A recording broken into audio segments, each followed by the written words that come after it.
Yeah, because I'm tired and I needed a break. Wait, And now so, I can't hear you. Oh gosh, what I do? oh, I don't know. You started live. Uh-oh. Hey, Dr. Hello. McCray. So I put y'all on. I can't. Maybe Y'all can't hear disconnect your me. microphone because you don't really need it. I can't hear So that might be you. the. Uh-oh. Somebody. I, Okay, I think I see. Okay. Hey, can y'all hear me? Okay. yeah. Yes. Okay. Good. Okay. What you doing in Vegas? Just hanging out. I'm supposed to see Toni Oh. Braxton tonight. We'll see how she sounds. Hopefully good. I know it's like 2 million degrees in Las Vegas right now. It literally was 111 degrees. Oh, That is the temperature. oh. I Yeah. believe it. I know. A couple of years ago in the summer, I was like, y'all doing too much. Summer's too hot and winter's too cold. It's too much. y'all do it too Yeah. much. Mm. Yeah. I feel like when I went, it was in the summer. Yeah, it was. Yeah, it was like 101. So 111. I'm glad I did not. Right. 111 degrees. 100 were degrees like, is different than 111. Of That's course. 90 degrees is different than 100. yeah. So I'm like, I know. It's like 90. It was like 97 at night, like at 10 o'clock. I was like, oh, okay, this is what we're doing right now. Yeah. Yeah. yeah, too much. Okay. Hey, greetings, everyone. I see somebody is watching us already, and I need to share this while I'm talking. So when it comes out, I will share it also. I am excited because we haven't been here for 2 months. So normally come every month. And so I'm really excited about this topic. I'm upset that we missed it for Black Music Month. But I'm glad we were able to do it this month. For those that may be the first time that you are. Am I the only? Okay. Sandy. Am I the only one that Ife's dragging on? No, it's all of us are here. No, it's dragging when you were speaking a minute ago. Oh, can y'all hear me okay? Yeah. Okay. Okay, it might be me and my iPhone. It might be me and my indisposedness. Listen, don't be with some blasphemy around the iPhone now. Oh no. I'm Team Apple.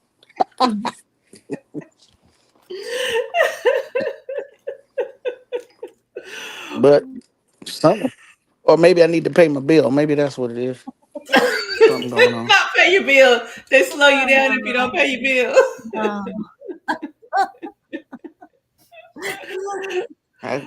Spectrum been hounding me. They slow my stuff down. Wow. That might be it. Well, while she's talking, let's introduce. We'll introduce folks. So that's See what happens. Talking. There is on the left coast in Tongva territory. And that is Thandisizwe Chimurenga. She is a journalist, an author, and a social commentator. And she is joining us via phone, just happens to be today. But definitely I'm glad to have her here to join us in this conversation. And right next to her is Dr. Kenja McCray. She's an historian and she's an associate professor of history at Clayton State University. She is also an author of a book. So just hot off the presses from NYU Press, Essential Soldiers, subtitle Women Activists and Black Power Movement Leadership. And so I'm excited. I am getting ready to start reading that. And so I've been waiting as I've heard her talk about this book over the years, and so excited about that. And so we'll have an opportunity to definitely circle back around to that. So congratulations, Dr. McCray, for coming out with the publication.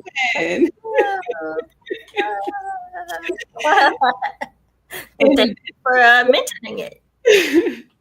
And in addition, we have Dr. Corrie Claiborne, who is an associate professor of literature. So this is right up her alley of literature at Morehouse College. And so we are excited to have you here, Dr. Claiborne. And I know she's working on some good stuff. So we'll be able to read some of her stuff pretty soon. And finally, I am Dr. Ìfétáyò Òjélàdé, and I am based in the Muskogee territory of Atlanta, Georgia. So we're going to jump into this conversation. If you haven't seen it already, I think it is absolutely a must-see. So thank you, Dr. McCray, for actually recommending that we do this. So it is the PBS documentary, We Want the Funk. And I never even thought about funk in this particular way at all. And so leave it to the historian to say, hey, we need to talk about the funk. And there's Thandi coming back. I think she got booted off, but now she's back with us. So my first question, before we even just jump into the documentary, my first question that I want you to answer, and yes, y'all, I'm at that point in my life where I have to wear glasses in order to read stuff. So the first question I have for you is, if you had to pick one funk song to describe your worldview, what would it be and why? One funk song to describe your worldview. And actually, I'll expand it. A funk song or a particular lyric that stands out. Well, there's two, I think, because I mean, I've been debating. One, I think is just fundamental from when I was growing up, and I remember the song playing and me thinking about what it means. But that's One Nation Under the Groove, right? Like, just to think about getting down just for the funk of it. I just remember when I was younger, I was like, "Oh, we under the groove, like this. We are this nation of people just moving." And I always thought that was the coolest thing. But I do feel like that's a worldview, right? Like, and I feel like that talks about what the funk means. It's like blackness, right? The funk is blackness. It is the way in which I think people resist just white supremacy. And I feel like just being able to move in unison, to understand this beat being a certain thing, I think that definitely speaks to that. So I would say One Nation Under the Groove. And the other one is they talked about in the documentary specifically, which is by James Brown and Fred Wesley. We're gonna have a funky good time. That's just one of my favorite songs. You know, that ding ding ding ding ding ding ding ding ding. And then it's just, well, yeah, exactly. And again, I just think about how just in worldview, like just about Black joy. That song represents to me just Black joy in all its ways, right? Like, and I challenge anyone not to dance when that song comes on. So those are my two. Yeah. Dr. McCray, what are yours? I'm Every Woman. By Shaka Khan. That was my first version, and that I heard. But I came of age with the Whitney Houston version, which was a nice remake. I think it was done more in the style of house than funk by the time Whitney Houston. And Say It Loud. I'm Black and Empire.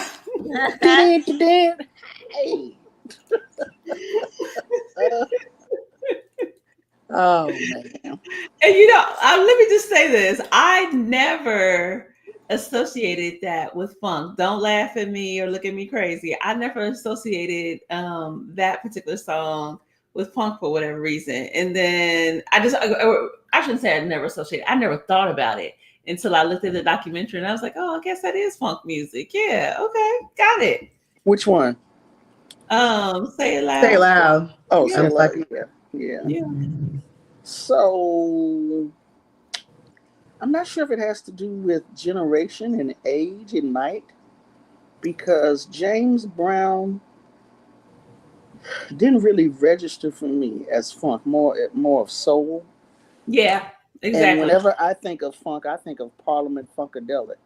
Like I don't think about Shaka Khan, even though I guess that is a funk song.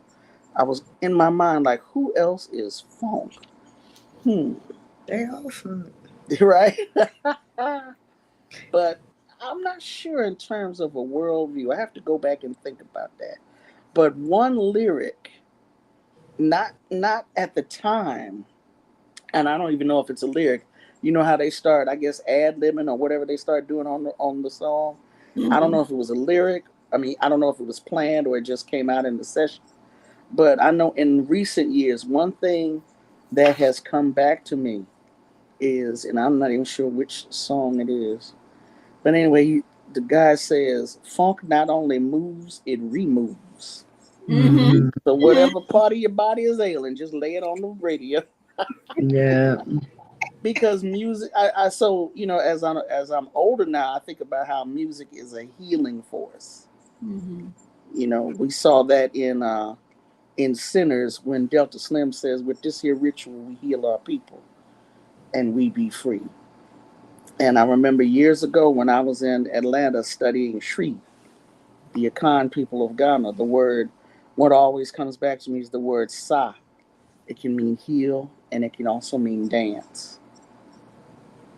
So when it comes to funk, that part about it not only moves, but it removes. I was like, okay.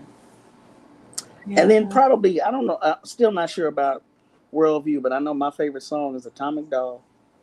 I know. That's my jam, right? I can't be still when that one come on. Why must I be like that? Why must I chase a cat? Nothing but the dog in me. Why must I chase a cat?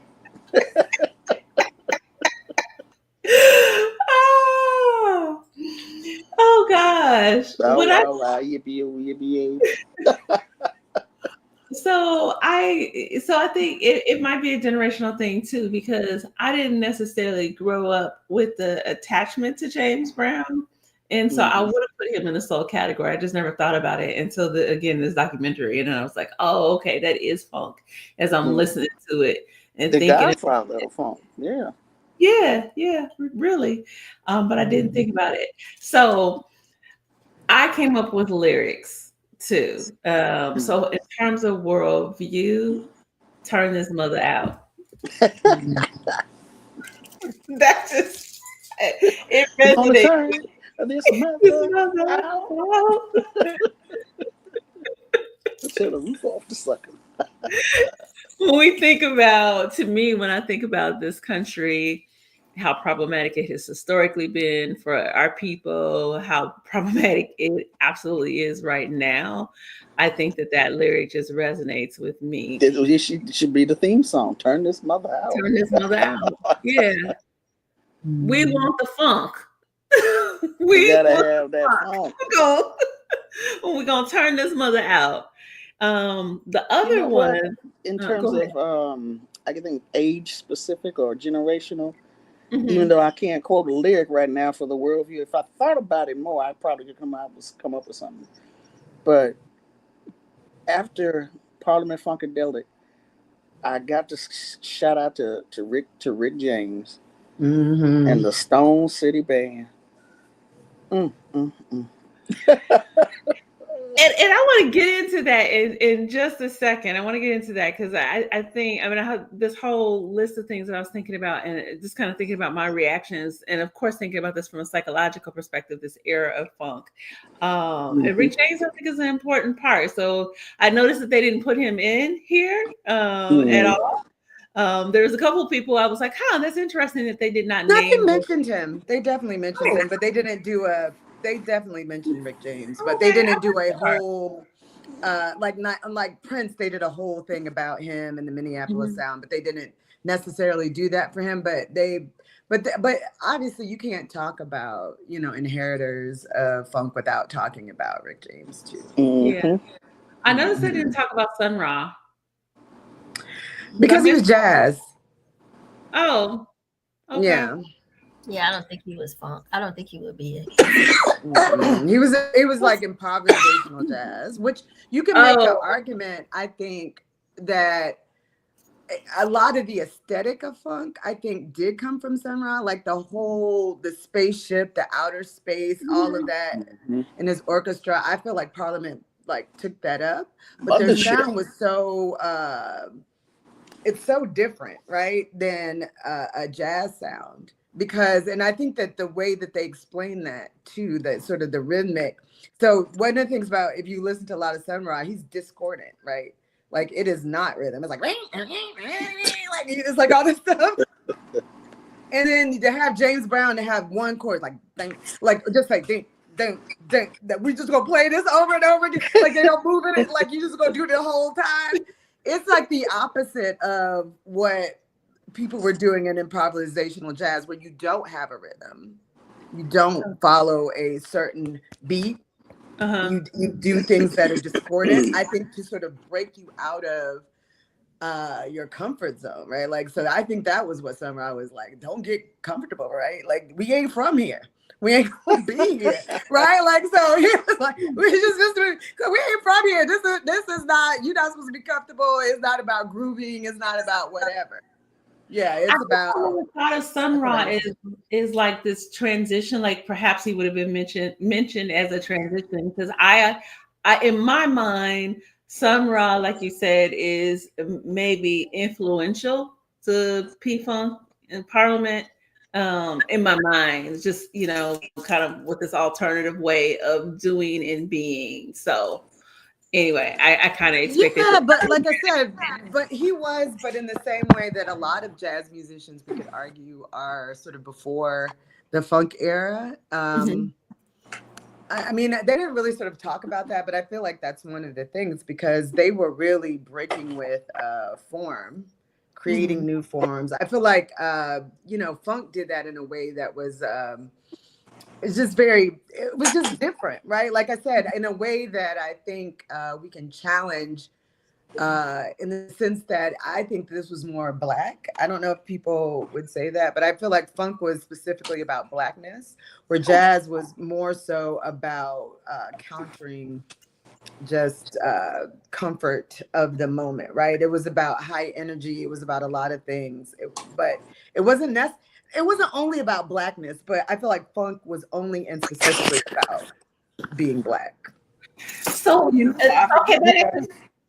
I forget where I heard it or read it, but somebody said funk was disco's revenge, or maybe it was that could have been House was disco's revenge. I don't remember. One of them. I think House was disco's revenge. Oh, okay. Because it's definitely out of Detroit. Definitely that moment. So I'm thinking about this in terms of funk. I mean, so all of us we are infants, toddlers, or just being born in the era of funk. So obviously each one of our parents, hey, Sister Victorine over there in Paris, good to see you. We're just being born, and our parents are clearly, I think we can all make the argument that our parents have been influenced by this music. And I'm wondering how you see yourself, your family, your childhood being influenced by funk, or looking back how your parents were influenced by funk, particularly in the context of the Black Power, the Civil Rights Movement. You're coming off of these movements, and then also, you know, kind of just pushed against anti-imperialism, all going on at the same time. So we're being born in the midst of this. Well, I'll say this. I mean, my parents were so fully into this, like funk and the movement that it birthed. And I think it had a lot to do with some of the things that, well, they did mention these people, but I feel like for me growing up in the 70s, I don't hear my peers really talking about how important and instrumental these people were. So the Ohio Players, the Sly and the Family Stone, I want to even say Earth, Wind, and Fire, and I'm going to come back to them because they weren't really mentioned, but just think about that big band, that was at the basis of a lot of horns, like all that kind of stuff that they were definitely doing with the JB, Fred Wesley, all those kind of people that went into what you see with Fela and some other kind of things. Like, so that was like more than a soundtrack. We're talking about every single day in my house. That was like, you know, Sly and the Family Stone, like, or Earth, Wind and Fire, or mainly the Ohio Players. And what I remember about the Ohio Players, especially with their album covers, I don't know if anybody's seen these, which were kind of traumatizing if you looked at some of them. And I remember Bootsy Collins and Parliament and all this along with it. And so I feel like it became a soundtrack in a way that was really up against, you know, some of the things that I liked, right? And that ushered in. So I understood, for example, Prince, who's my favorite artist of all time, that he was basically funk. Like, it made me like and appreciate him more because I understood what he was doing is taking that and making it a new millennial, you know, making it a different way that I could sort of appreciate the same music, right? Like, he was definitely coming out of that era of Bootsy Collins and all these other kind of people. And like I said, because he played all these instruments, I think he was also thinking about how all those instruments would, you know, go along into this big sound. And you know, quiet as it's kept, you know, Prince is really Black. I think that a lot of people knew that later on in his life, but I think I always knew that by his music. So definitely my family influenced my love of Prince, love of Parliament, love of even hip hop, because I think a lot of the influence, especially maybe through James Brown, influenced the kind of hip hop I liked too. So I recognized all the beats, all the samples when they came out in other songs. So, question real quick, and I want to come to you, Dr. McCray. I know you wanted to make a comment. What do you mean Prince is really Black? Like I'm saying, Prince was really Black in the way that he would talk about music, the way he played music, like all of his references. I think people tried to act like he was something else later on. After he wrote Slave Across His Face, I think people were very clear. And he had, you know, songs like Waking Up a Black Sweat and all that. But even before that, I feel like his being really Black was, let me not try to act like I'm rock and roll, right? Like, okay. I misunderstood. That's why. Okay, yeah. That's clear. Okay. Yeah. Black like, in that way. What did I miss? What did I miss? That's why I was asking. I was like, what'd you mean? Because I was like thinking I missed something. Okay, no, that makes sense. That definitely makes sense. What were you gonna say, Dr. McCray? I was gonna say, I'll just answer this question that's on the table, which is the, you know, what we thought about it growing up. And so to piggyback on Dr. Claiborne, right? And I feel, Dr. Claiborne, you were talking a lot about the sound and the musical content in terms of how do you say the composition, right? And so with the question of Sun Ra and whether Sun Ra would be funk, I think one major difference between what Sun Ra did, like you said, Dr. Claiborne, as improvisational jazz, and then funk itself is the danceability. Like, I think one thing that sets apart funk is the danceability. And a lot, we said a lot of that in the lyrics, right? One nation under a groove, getting down just for the funk of it, right? And so, and I like the way the documentary emphasized the importance of the dance, right? Like Thandisizwe says, the dance as a healing element, the dance as a unifying element, right? And so, yes, Parliament, Bootsy Collins have that kind of what we now would call Afrofuturistic link with Sun Ra, but then that danceability is a centerpiece of what makes funk. But I also I think for the influence from my family, want to emphasize not just the sound, right, but the iconography, the self-representation, and the lyrical content. And so, yes, Ohio Players, yes, Bootsy Collins, I think one of the funniest most lighthearted pictures of my mother and father together is them coming from, my mom said we were coming from or going to a Parliament Funkadelic concert or Bootsy Collins concert. And you know, so I'm always trying to figure out where they are, and I'm now very comfortable with saying, okay, they were at this crossroads, right? That this political, this cultural crossroads between the respectability of the civil rights movement and then that funkiness of the funk, right? And this picture shows it. I've got to dig it out, right? Because my mom still has it. But I recall my dad has on a suit, not the jacket, right? But the shirt and the vest and pants. And my mom has on a white sundress, very respectable. And she's wearing these huge sunglasses.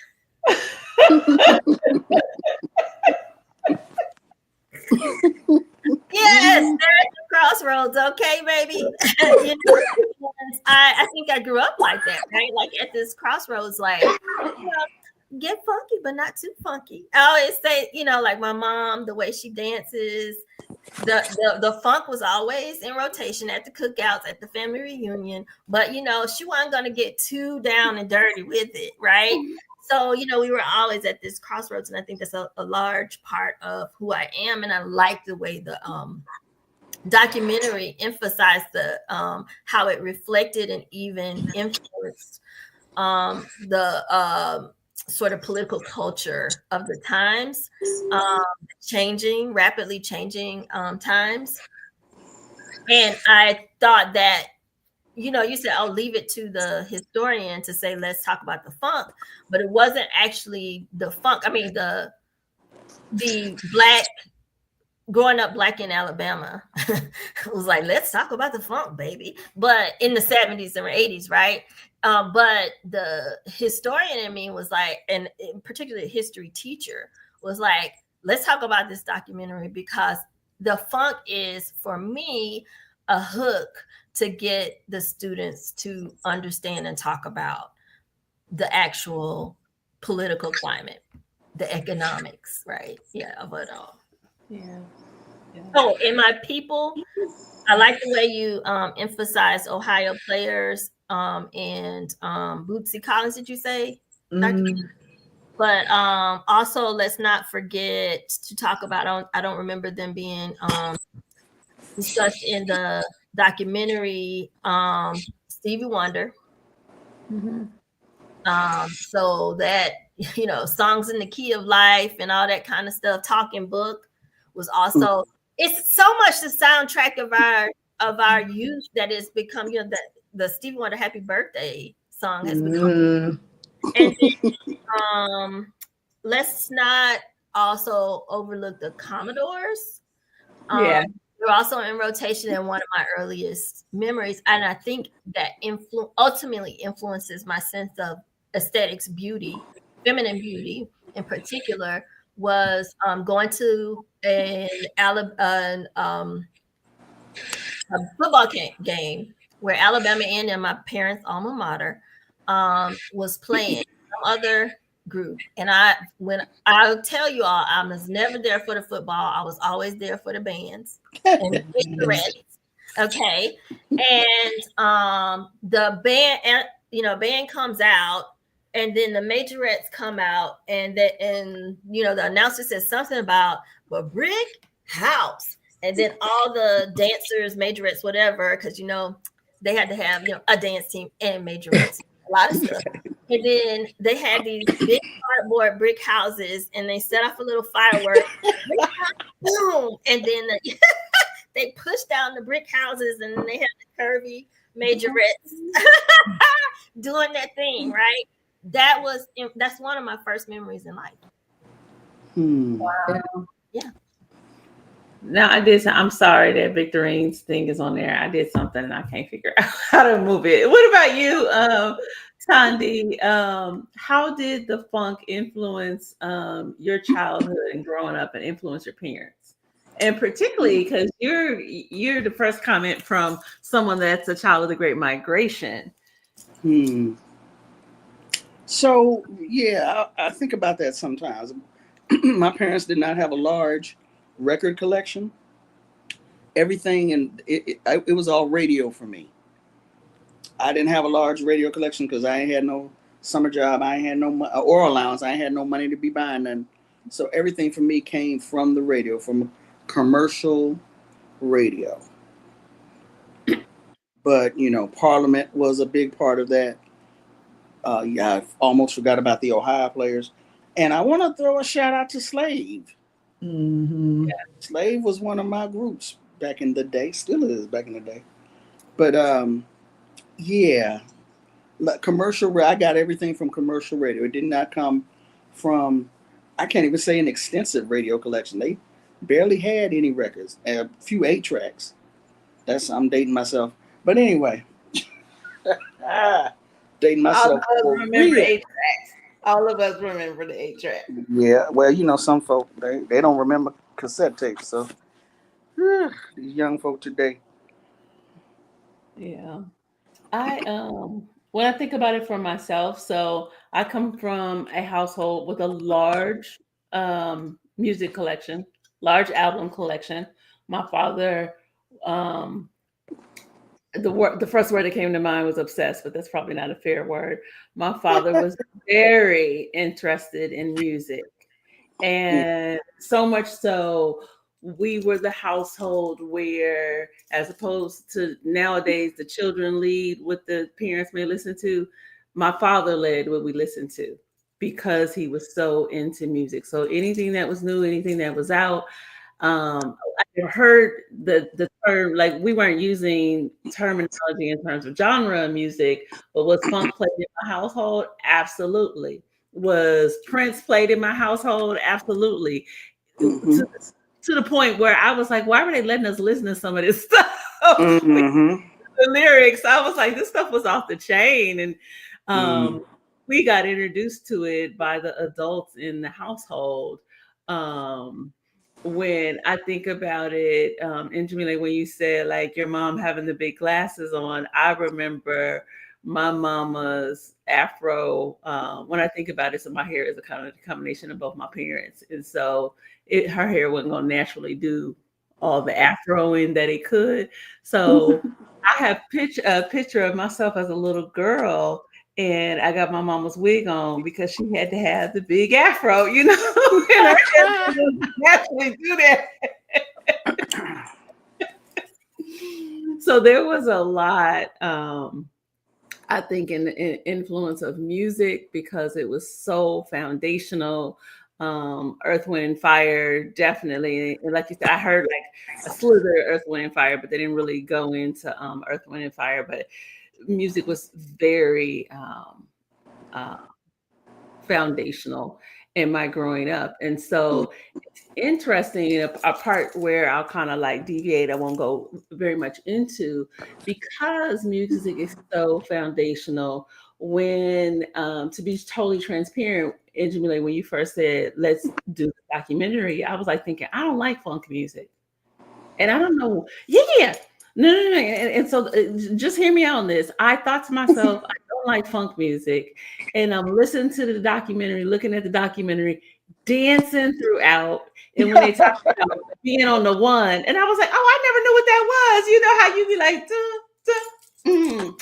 maybe you didn't intellectually know what it was. And I didn't know what that was, but my body knows what it is. Exactly. I'm all of the songs throughout, and I like all of the songs, all of the music. And so then what I said to myself is, why did you tell yourself that you don't like funk music? You absolutely like funk music.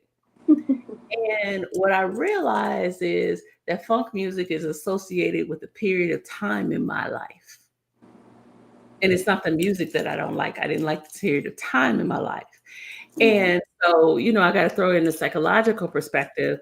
I think that's the power of music that we have to remember, is that our body and deep back in our psychological brain associates music with particular times. And so I had a narrative in my head that wasn't necessarily true, that was more about psychologically experiencing something as opposed to the music itself, which I think is interesting. I want to kind of move forward. I want to go back to something, Njimile, that you said, and I'm thinking just about funk as an aesthetic. So we're coming from the Motown sound, which they talked a lot about, which I never thought about in terms of it kind of being more the respectability politics. Everybody's clean and polished, hair coiffed, you appropriately speaking and dancing. And I never thought about, I just thought, I knew that Motown hired people like choreographers. I didn't realize that basically you trying to not have them be too funky in their dancing. And so I'm thinking about all of these in terms of funk and its aesthetic, in terms of fashion, the way that they do the shows, the album art, all of that stuff. And it being a form of cultural resistance. Can you talk a little bit about how you see, or whether or not you see funk and its entire aesthetic as a form of cultural resistance? I do, yes. And we could go in so many directions with it, but the iconography or the aesthetic. So I really think it was powerful, even in the days when my mother saw that the resources were better in the integrated or majority white schools, and I get into a majority white school, and that comes with the overarching cultural influence, hegemonic culture influence, and I start to identify with somebody else's music. And my uncle came and said, "You removed your Michael Jackson posters? We don't do that. Move your Michael Jackson posters and replace them with Duran Duran." Woo, blasphemy. Corey Hart, blasphemy, baby. Woo. Let me tell you about Black music, right? And put me back on track. Not on track. You said back on track. He put me together. Shout out to Uncle Mike. Gathered you up. Guys are having health problems right now. Love you, Uncle Mike. But you know, and he did it lovingly. He didn't scold me, but I just remember that he was like, "You removed all those Michael Jackson and New Edition posters. Really? No. Where are they? You know, I know you didn't throw them away." And no, I didn't. I put them, you know, in safely away, you know, and rolled them up. And then he was like, "No, I'll put those back." And I don't think, or even if it was momentary, right, my sidetrack, I believe that since I started out with the Earth, Wind, and Fire, Commodores, you know, that aesthetic and that iconography, and then it flipped when I, you know, took a detour and then came back to it. I believe that's the way of the world. Plant your flower and you'll grow, right? With a pyramid and an ankh. It's just seared into my consciousness. And that was a North Star, right, of sorts that guided me back to where I should be. So I can say, I can probably, if you put on some Duran Duran from the, you know, 80s, I could probably sing along, but I can tell you, I don't know what most, if any of their lyrics mean. But I can tell you what, you know, plant your flower and you grow, a child is born with a heart of gold.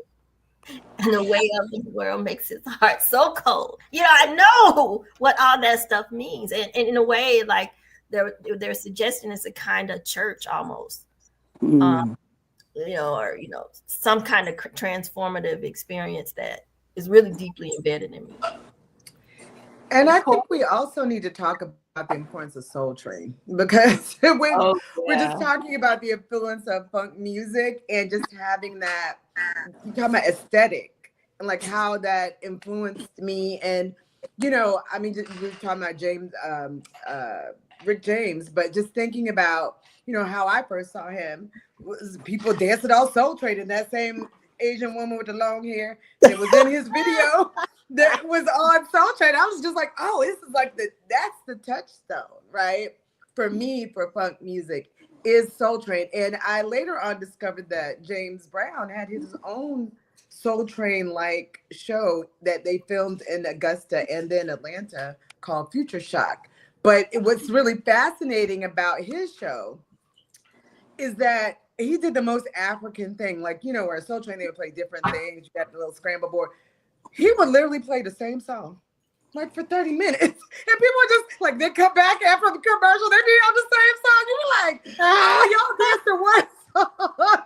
That is hilarious. I didn't not know that. Oh, it's hilarious. I have to find a clip and show you guys. But like, I just want to talk about Soul Train and whether or not that changed anybody's dress, because I know it changed mine, because I would be trying to look like people I saw on Soul Train, whether or not I dance like them or not. But I do feel like that sort of changed the funk aesthetic, I think. We should do a whole show on Soul Train, because you talk about a cultural institution. My God. Saturday morning was cartoons and Soul Train. And for whatever reason, I don't remember watching a lot of Soul Train as a child. And it might just be an age thing, because Soul Train was getting ready to go off by the time that I was growing up. Why are you looking at me like that, Jamila? I just don't remember. Soul Train was on into the like 2000s. Maybe it like it went off, but Soul Train kept on. You went to and watch Soul Train and. No. Now look at all the judgment I have, because I don't remember watching a lot of Soul Train. Like, I saw it, like, particularly if there was a famous person, like a super famous person on there, then I saw it, but it wasn't like a institution for some reason. Oh my God. Okay, stop. I mean, I wasn't trying to be judgmental, but stop. You making it worse. Do you remember the Asian lady with the long hair that was in Rick James' video? You don't remember her either? Yes. The Asian lady that comes out at the beginning of Super Freak. Perez, the guy with the political head, mask. That little dances. I remember all that. I remember the Soul Train line. I remember. But here's to my point, I guess the comment that I will make here. So that's interesting, because, you know, it's one of those things that's such a cultural institution. And I just don't remember it being that much of a cultural institution for me growing up, even though I was aware of it. Oh yeah. I can't imagine. Like I said, you're making it worse. Stop. Okay, Thandi, answer the question in terms of how do you see funk music as a form of cultural resistance, or do you see it that way? Well, after this documentary, absolutely. Because I'm not a music journalist. Really, just someone who what's the word I'm looking for? Some people are connoisseurs of all music genres. I'm not that kind of music lover. You know, I like what I like, what moves me, and like I said, my foundation comes from commercial radio. So it's not until I am in my later teenage years and going into young adulthood, when I get my own money, I was like, oh, you mean there's something else on the album? Really? Because if it wasn't on the radio, I didn't know about it. Lord. So, but absolutely, funk, just like with jazz and blues and so much. Basically, our music is different from, you know who. It reflects who we are. And when you talk about funk or blues or jazz, you're talking about the variations. It is absolutely a form of cultural resistance. And I think it's fascinating when you look at it from a documentary standpoint, the reactions of society to our music. That's usually an interesting indicator. You know, you think about rock and roll in the beginning, and blues. You know, this is that devil music, that jungle music, that etc. which is probably why we get Jungle Boogie. But at any rate, I think it's absolutely a form of cultural resistance. I think it represents the heartbeat, the soul of our people, one of many variations of the soul of our people. Yeah. When I was coming up, it wasn't, like I said, I never looked at this intellectually. It was all about how it made me feel. So now I'm thinking about it from an intellectual standpoint. Yeah, but yeah, the way it made me feel was my indicator. This is Black music. This is us. This is we. All of my friends are grooving to the same, because my siblings were much older than I was. So. Well, and I think that point that you made is about how it made me feel. That was one of the things that they were talking about in the documentary, is that like the music tells you how to move. And I'm like, yeah. So when funk music comes on, I'm just moving. I'm not thinking about like, oh, we're supposed to be doing this particular dance, or we got to do the line dance or whatever. It's just moving. And when I think of it as a form of cultural resistance, I wasn't thinking about that when I was a youth. I was just moving. And then I'm listening to this documentary. And again, James Brown is not somebody that I would have chose as a young person, because he wasn't in the category, of people that I was listening to. So I wouldn't have listened necessarily intently to him. And I'm listening to his documentary, and he's saying, I'd rather die standing than live on my knees. And I had to go back. I was like, wait a minute, let me rewind and write that down. And then it says, I don't want nobody to give me something. Open up the door. I did it myself. And let me write this up. What? That's what this man was saying. I heard this song 50 million times. I ain't never paid attention to what he was actually saying. Santa Claus goes straight to the ghetto. Yeah, lots of cultural commentary. We had you dancing to it, as Corrie said. The aesthetics of it are African, effortlessly. And so when you mentioned, why did our parents let us listen to that? There's a book that I reviewed on Pan-Africanism. There's a Pan-Africanism encyclopedia, and there's a chapter on funk in there. And I think it's by the same person, one of the people who was commenting, let's just say that, documentary. And he was just saying that the sort of thin boundary or no boundary between the sacred and the secular that appears in funk is fundamentally an African holdover. It's not just the beat and the syncopation, right? But the way that the body is celebrated, right? The Black body in particular, and the sexuality of humanity, right? In Black bodies, and yes, the Ohio Players covers Honey, right? Yeah. And, right, yeah. So there's I mean, when you permanently funkadelic, I mean, when they were saying "Swing Down, Sweet Chariot" and "Let me ride," yeah, whilst partaking in the lamb's womb.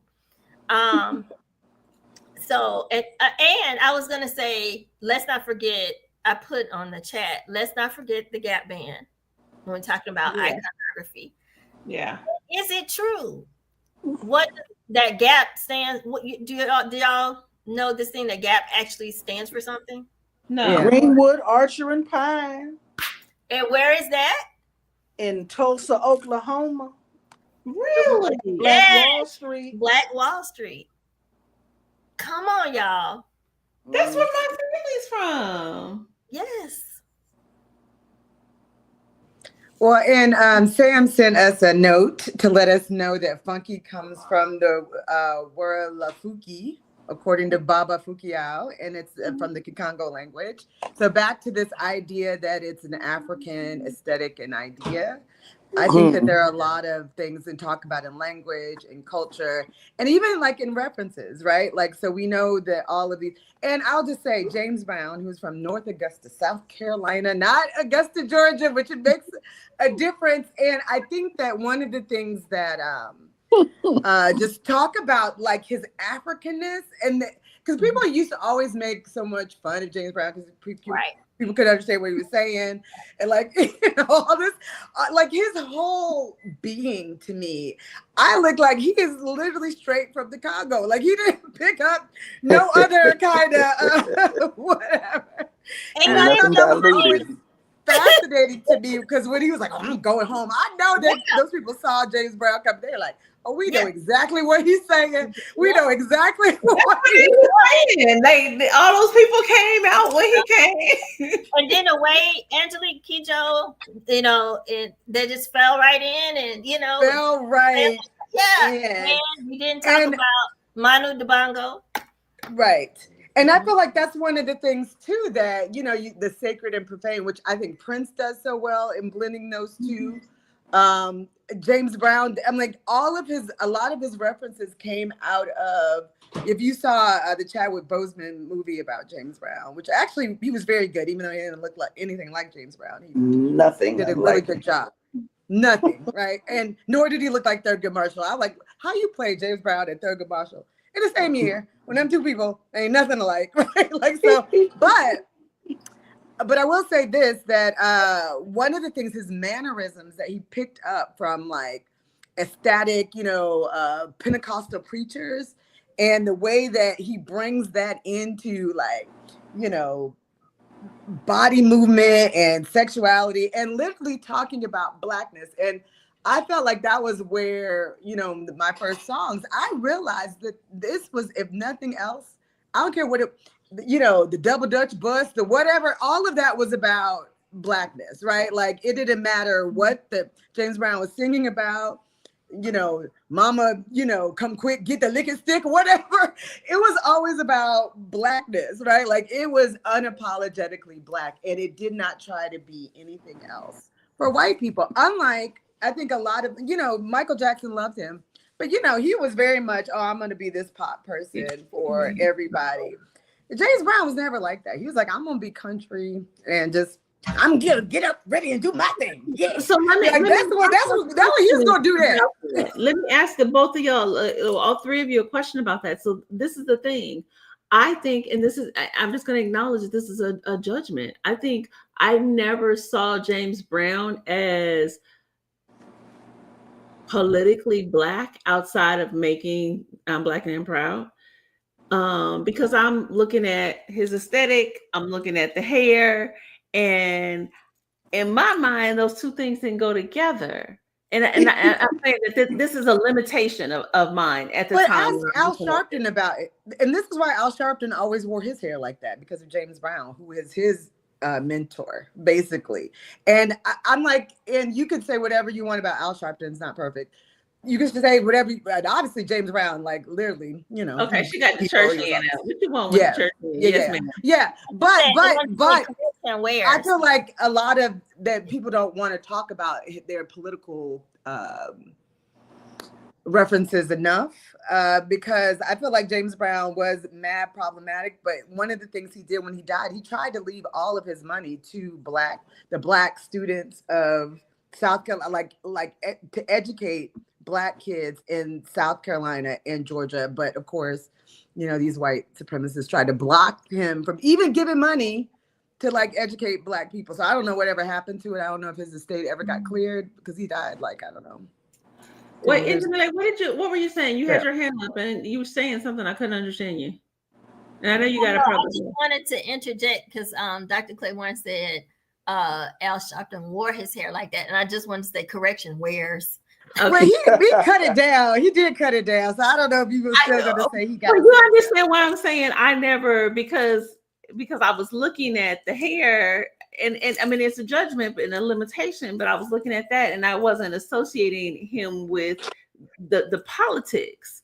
But you see his hair, like, and that's why I love that they did his 70s when he did have an afro, right? Like, so it wasn't consistent. And I feel like, and again, getting back to Prince, right? Like, so the reason he wears his hair like this, to me, I think is like a throwback to the fact that for some people, it looked like you were co-opted, right? Because you go to slick your hair back. And I think that was kind of like a guard, in the same way people wore zoot suits or whatever. Like, you think that, you know, in some ways, yes, it's a suit, but it's going to be counter culture. So for Black people, I think that even having a process in their hair, for the 70s when he stopped, but he comes back to it. And I think that's really about, you know, I'm so pretty. I like, you know, I got all my hair, like Prince, the same thing. You're going to walk around with a D-rag.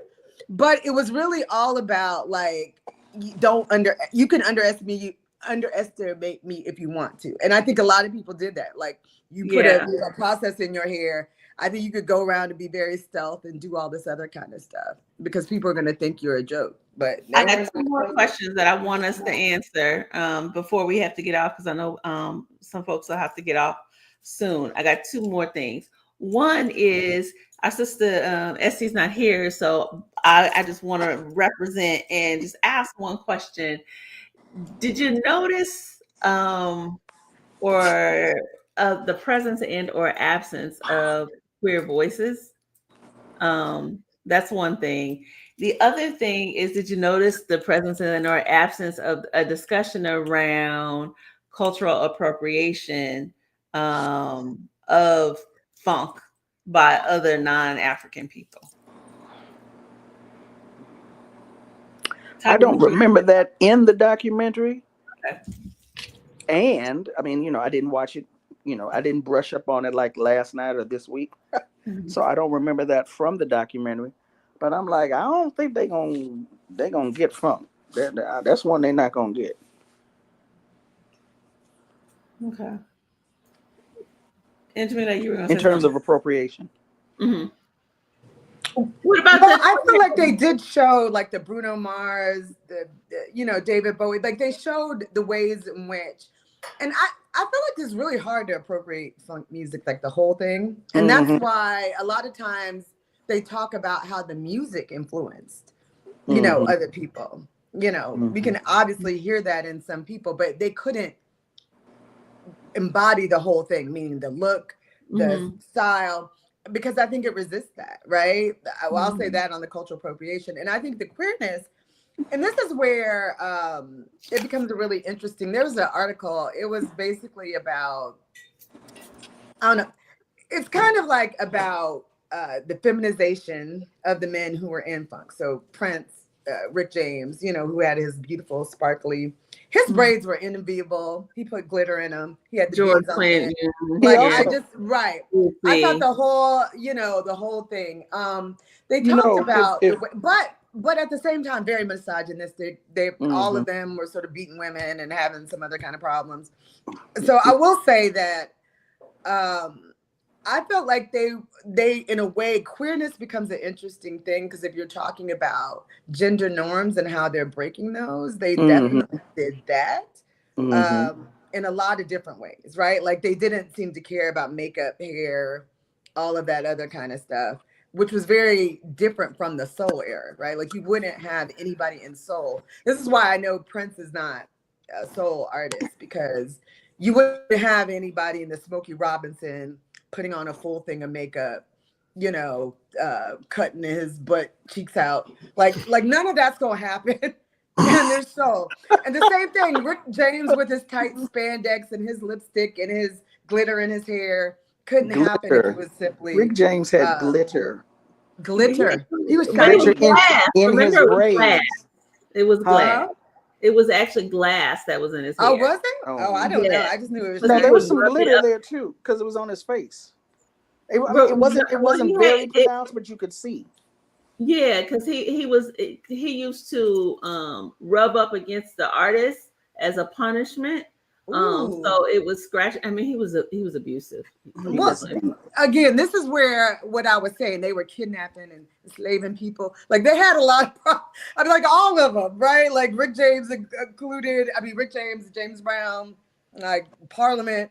I mean, I just watched something about them. I was like, Lord Jesus, like we just going. They all had it. Oh, all of it. Well, and they were doing a lot of drugs at the time. A lot of drugs. Problem. I need to give another shout out too. Would you? In terms of queering. So the spirit, it keeps telling me, throw them in there. I'm not sure if they were a funk band because of their longevity and different.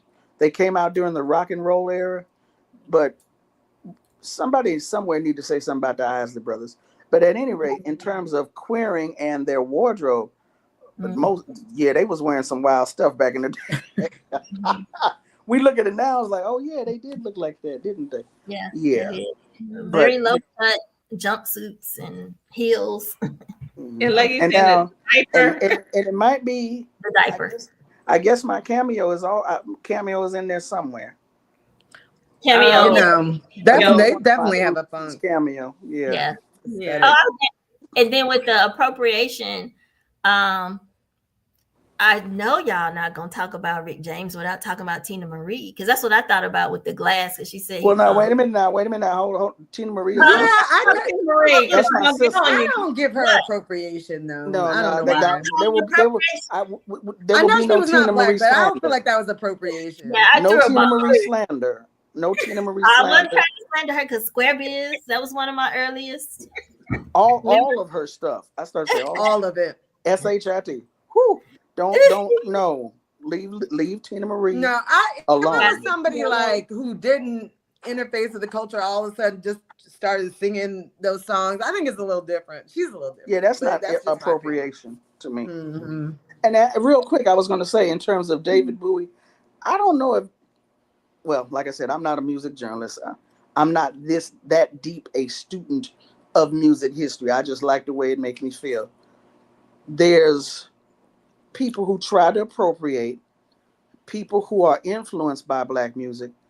And then I think that we have those white folks who create music that Black people F with, that we rock with. Yeah. You know, David Bowie is on Soul Train sing, I forget whatever that song was. Just like Elton John with Benny and the Jets. Right. Black people was rocking with them. Yep. We was rocking with them. And then they talk about the hand that Black people had in making those songs. So, you know, it wasn't yeah. I guess the thing I noticed is that they were talking about the influence, and you know, I saw the David Bowie influence and Elton John influence, and I forget the other guy, the first guy that was on there that was in the documentary. But there was a point where they're talking about that first guy that I can't remember his name. He was like, oh, I heard this lyric, and then I was wondering what we could do with it. So basically, he's co-opting something. It's never acknowledged. It's like, oh, you actually took someone's stuff. I think that's Talking Heads. Is that it? Oh yeah, David Byrne. Oh yeah, I like too. I don't see. That's what I'm saying. I'm not a music journalist or student of music. I'm watching the documentary like, how is this man up in here? Because I've never listened to the Talking Heads. I'm like, how are you in this doc? Who are you? Why are you here? Yeah. I know nothing about these people. Oh, really? Other than Talking Heads, I've heard the name of the group. I can't tell you nothing. No, I love their song. I love their music. I'm not gonna even lie. David Byrne got really deep into not just the sort of African American holdovers, like African. But yeah, he got into African music and even the research behind it, like the sort of academic side of it.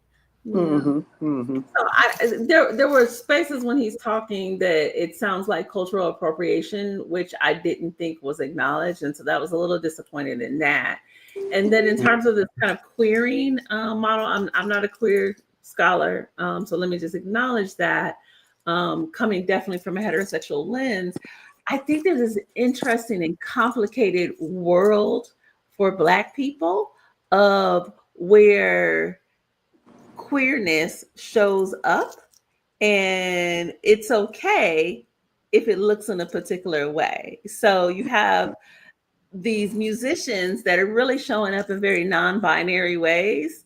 They're wearing wigs and makeup and bootsy. You know, when we went to the Smithsonian, the American History Museum, and my daughter is like loving Bootsy's boots, and you know, so they're and we're looking at these outfits, and in some ways, if we're looking at gender binaries, these are things that are considered more that women wear, but then these men wear it, and they wear it, and then they have like all this misogynistic ways that they engage with women, but it's okay, and it's bizarre to me, and I don't know that we ever really flesh that out, because there's so many things that when I look back, this has nothing to do with funk, but when we look at like Leroy Bang, and they're like different people that are kind of in our cultural history that I think fit in this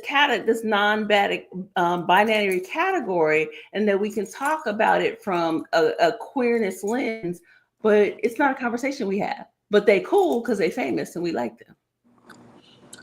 But I feel like it's the same way you see people who are obviously gay in the choir, right? That may wear makeup or lipstick or whatever. We don't talk about it either. I feel like there's a way in which Black spaces, and there's a book about this, kind of about the Harlem Renaissance, about how it was more gay than it was Black, really, and that people realized in a lot of these spaces were places where it pushed boundaries of a lot of things. So you can call that queering. But, the first drag balls in Black communities, et cetera. Mm-hmm. And we've always been accepting of things, but not having dialogue around them. So we'll have the drag balls, we'll have the people obviously cross-dressing, we'll have people who are, bending gender norms.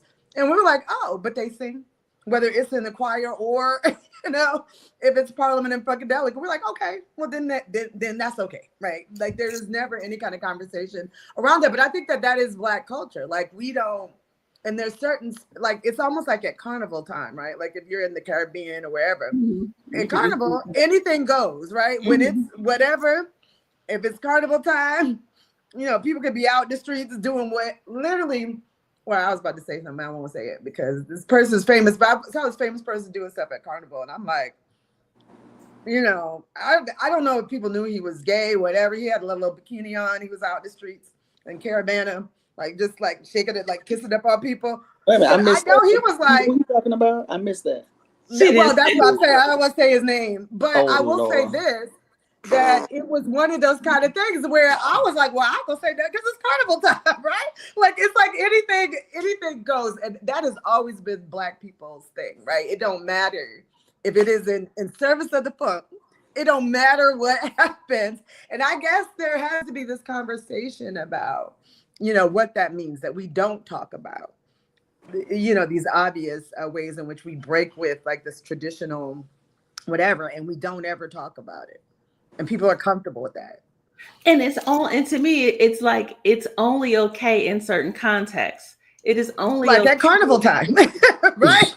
Like you can show up at work. It is only okay if you are in, if you are in James, Rick James Band or Parliament Funkadelics, or what's the, not James Brown, but the other one who always, we didn't talk about him, Little Richard, like in his whole kind of interesting presentation. So there's all these ways, because these folks are famous, people are perceiving it as just part of the act, and there's really no conversation about queerness and queer identity, even though they're showing up in these ways that are like, okay, so what's going on here? Like, what are we doing? Which is okay that they're doing that, but then I just remember as a child that I was confused. And I was not confused. I was just like, oh, this is great. Right? I love the way they look. I love his braids. I was absolutely confused. I didn't know what was going on. I didn't know. And then Prince with the little boots, like, and the ruffles in the front. I didn't understand any of that stuff. Final thing that I want to throw out there, and I just think because we're a bunch of I'm sorry. I wanted to say I would have I agree with you that it wasn't dealt with queerness, right, in a very straightforward manner. But I would like to hear a discussion on where Sylvester may fit in this, because I know people tend to place him only in disco, but I think he's disco for a reason, and I don't think he's funk, but we'll have to pick that up because I got to go. But my mother, who loved, very religious, loved Aretha Franklin, was her favorite artist. Her second favorite artist was Sylvester, right? So we had all of his albums. Whenever he would be in town, Sylvester's in town. But I was like, I never heard anybody who loved Sylvester, but loved.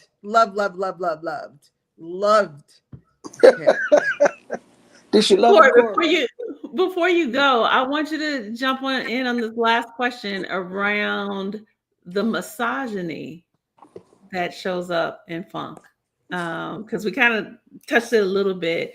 It wasn't touched in the documentary at all, which I think is interesting. What do you think about the fact that it wasn't? Because we know a lot of the folks that they talked about in the documentary have problematic histories with particularly Black women.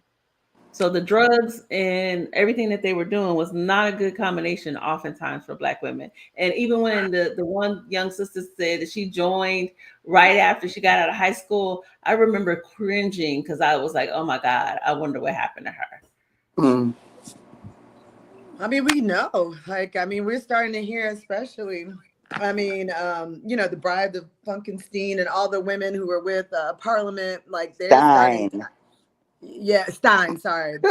They're starting to come out, and you hear more, and we know what happened to women around Rick James, not necessarily Tina Marie, but the rest of them. And we know, I feel like this might be one of the things that speaks to society, because I feel like this, and I'm not saying that this is necessarily a reason or an excuse, but because they were embracing so much of a female aesthetic. I heard people talking about whether they're gay, etc.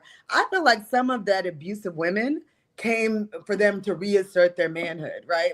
At a time where they're embracing all of this, how can they sort of prove that they have dominance and they're not quote unquote women? It's kind of like to abuse women. I feel like in some ways, and especially somebody like James Brown, who's literally looked like he was a munchkin. He was maybe 5, like him and Prince, maybe 5'2", right? Yeah. He's little. And I feel like that again, he was oh, I'm gonna be a big, some of that is yeah, I might have a process, I might be doing the splits, I may do that, but this woman ain't gonna talk to me any kind of way, right? It's a man's world, right? Even though he was talking about, ain't nothing but a woman and a girl. No, he was trying to say it's a man's world. And let me reinforce that by doing that. So nothing without a woman or a girl. Yeah. Thanks, Dr. Claiborne. I know you got to go, but I thank you for jumping in with that. I'll see y'all later. All right, Corrie. Take care. It may be a motia instead of a munchkin, maybe. Oh, well, that's fair enough. Motia. Now you got to tell the audience, because some people are not gonna know what that is. You got to explain what that is. A small spirit, forest spirit. That I you know what, and I ain't that deep with Akan traditions or anything like that. I get that from the children's story about Anansi. Similar to a leprechaun. Yes, the one that correlates the most people feel with the Bro Rabbit and the Tar Baby. Yeah. And the Tar Baby is a Mwatia in that. In that, a little forest. Is it the Tar Baby who's the Mwatia or the fox? He's tricked. I think the Mwatia is doing the tricking. Yeah, and the Mwatia baby, Gum Baby. Yeah. Gone past my knowledge base. Right. Yeah, I never got into Mwatia or Brer Rabbit. So. Oh yeah. It was pretty deep for me because I was amazed. It was one of those, to me, obvious places where there was where there were holdovers. I feel like, yeah, but I'm also gonna put the No. Go ahead. I'm sorry. I was about to just say I'm also gonna put an article from Rolling Stone about David Byrne. I know that's another firebomb. We could discuss another time. Well, before you go, I want you to comment on this thing about the women piece and the treatment of the women within these funk bands. Well, what do we need to say about it? I mean, I think I just want to acknowledge it. Well, I think that the thing, even though it wasn't in the documentary, I think, like others have said, so much information is coming out now. I think that for those of us who didn't, like I said, I'm just commercial radio. I heard it on the radio. I loved it, the way it made me feel. I'm not somebody who was buying concert tickets. I wasn't following bands from city to city. I didn't have an extensive album collection. My parents didn't have extensive album collection. I didn't hear stories. No musician that I knew at the time growing up. So looking at it from that particular standpoint, I don't know what that world is, the world of music, the world of musicians. But I think so much information is coming out now, not necessarily in this film. I think that it's safe to say that, yes, hip hop is not the only problematic period, that there have always been problems in terms of women, the treatment of women, whether it's from lyrics or behind the scene, that it's always been there. And we're just now hearing about the treatment of women in genres other than hip hop, clearly. Because hip hop is rough. Hip hop been rough on the sisters, but it ain't been the only one. Dr. McCray, any thoughts? This is an interesting question, and I'm conflicted about how far I can go with it, because it was not one that I really dug into before you asked it. Okay. And I'll tell you, honestly, my perception was that we needed to talk about the individuals and their treatment of women.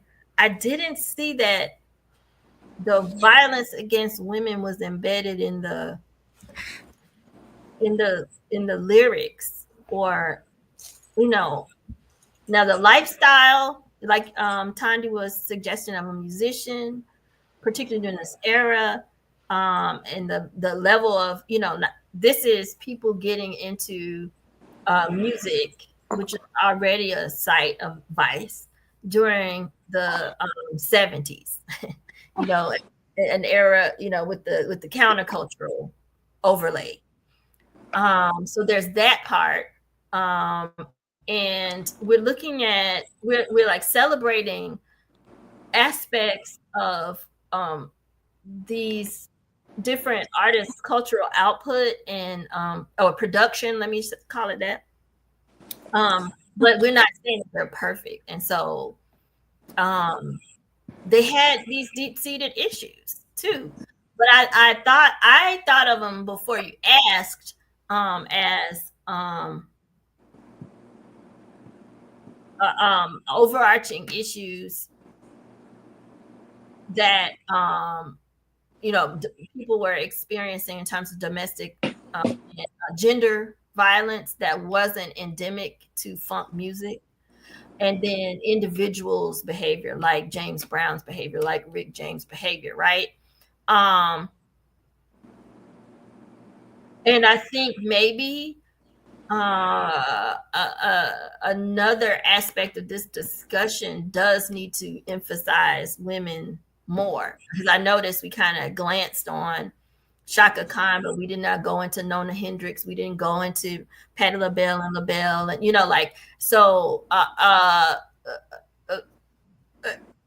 the documentary also didn't, it kind of glanced on women too, and it didn't dig into, okay, so what was it like to be a woman in funk, right?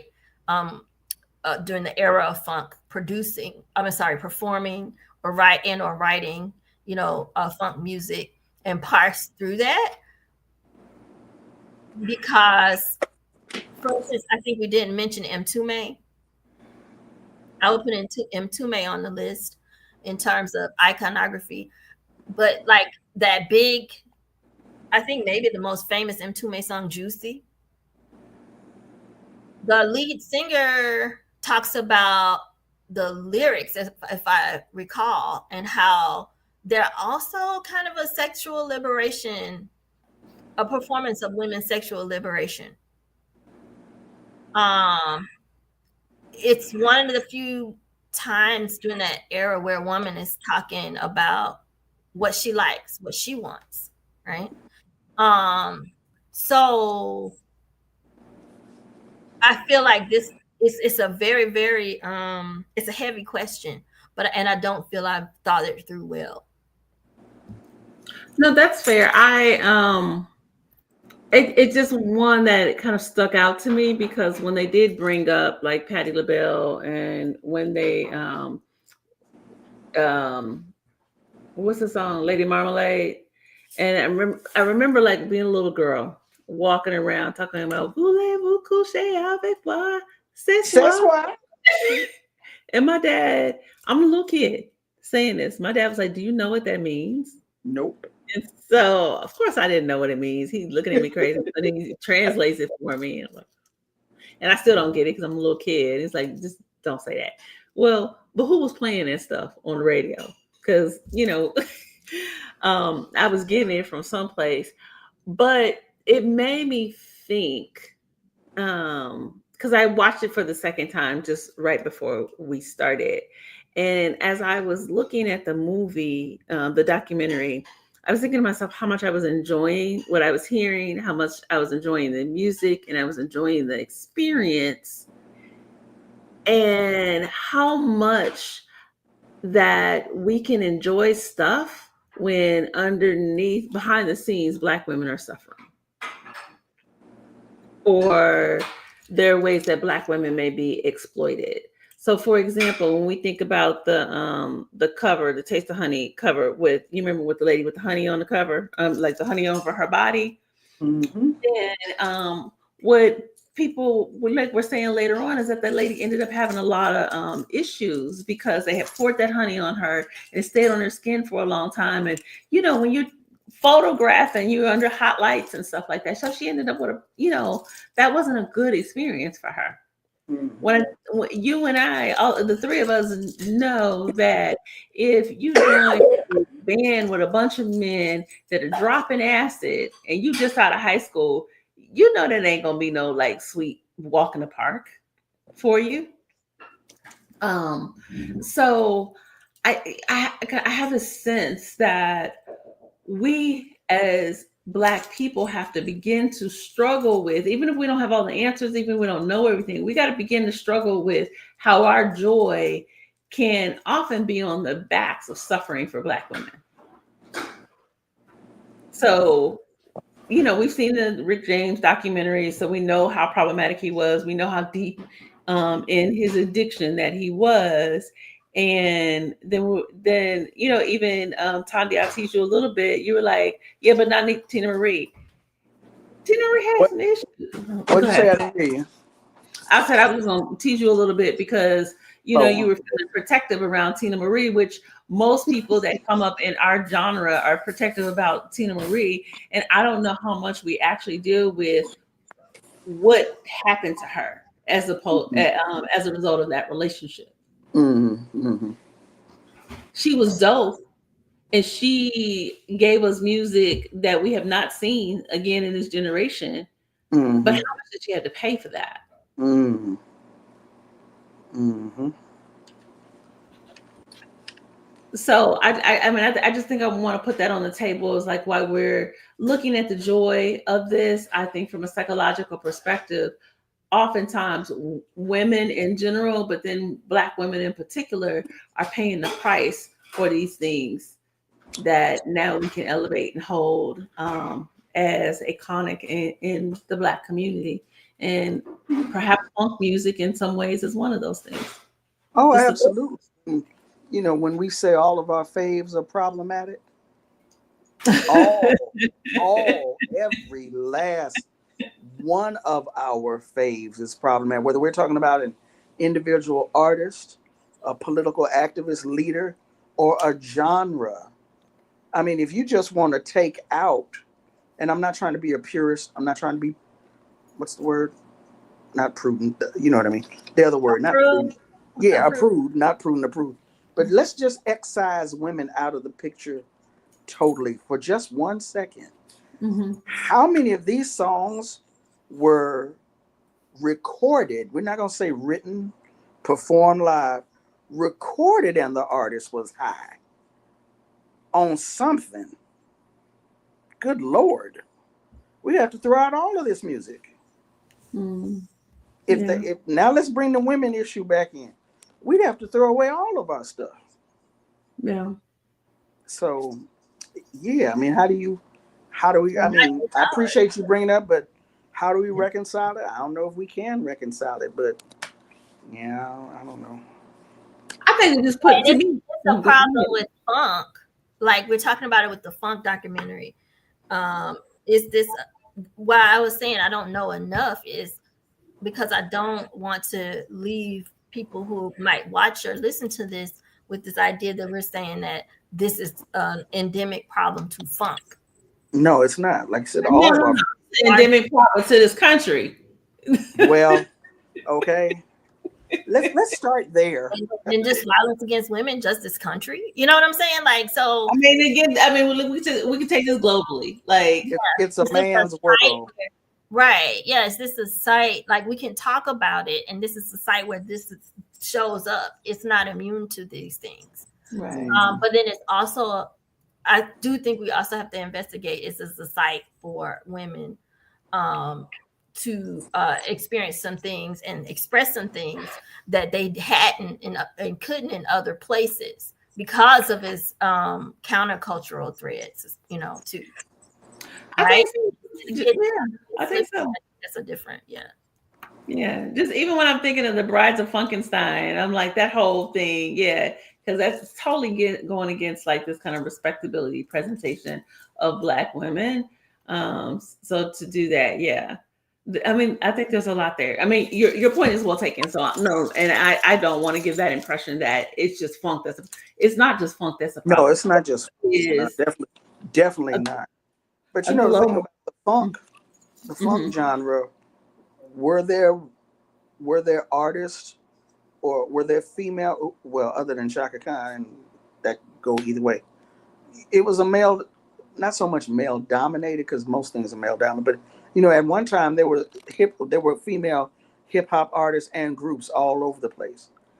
I don't know of any female funk groups.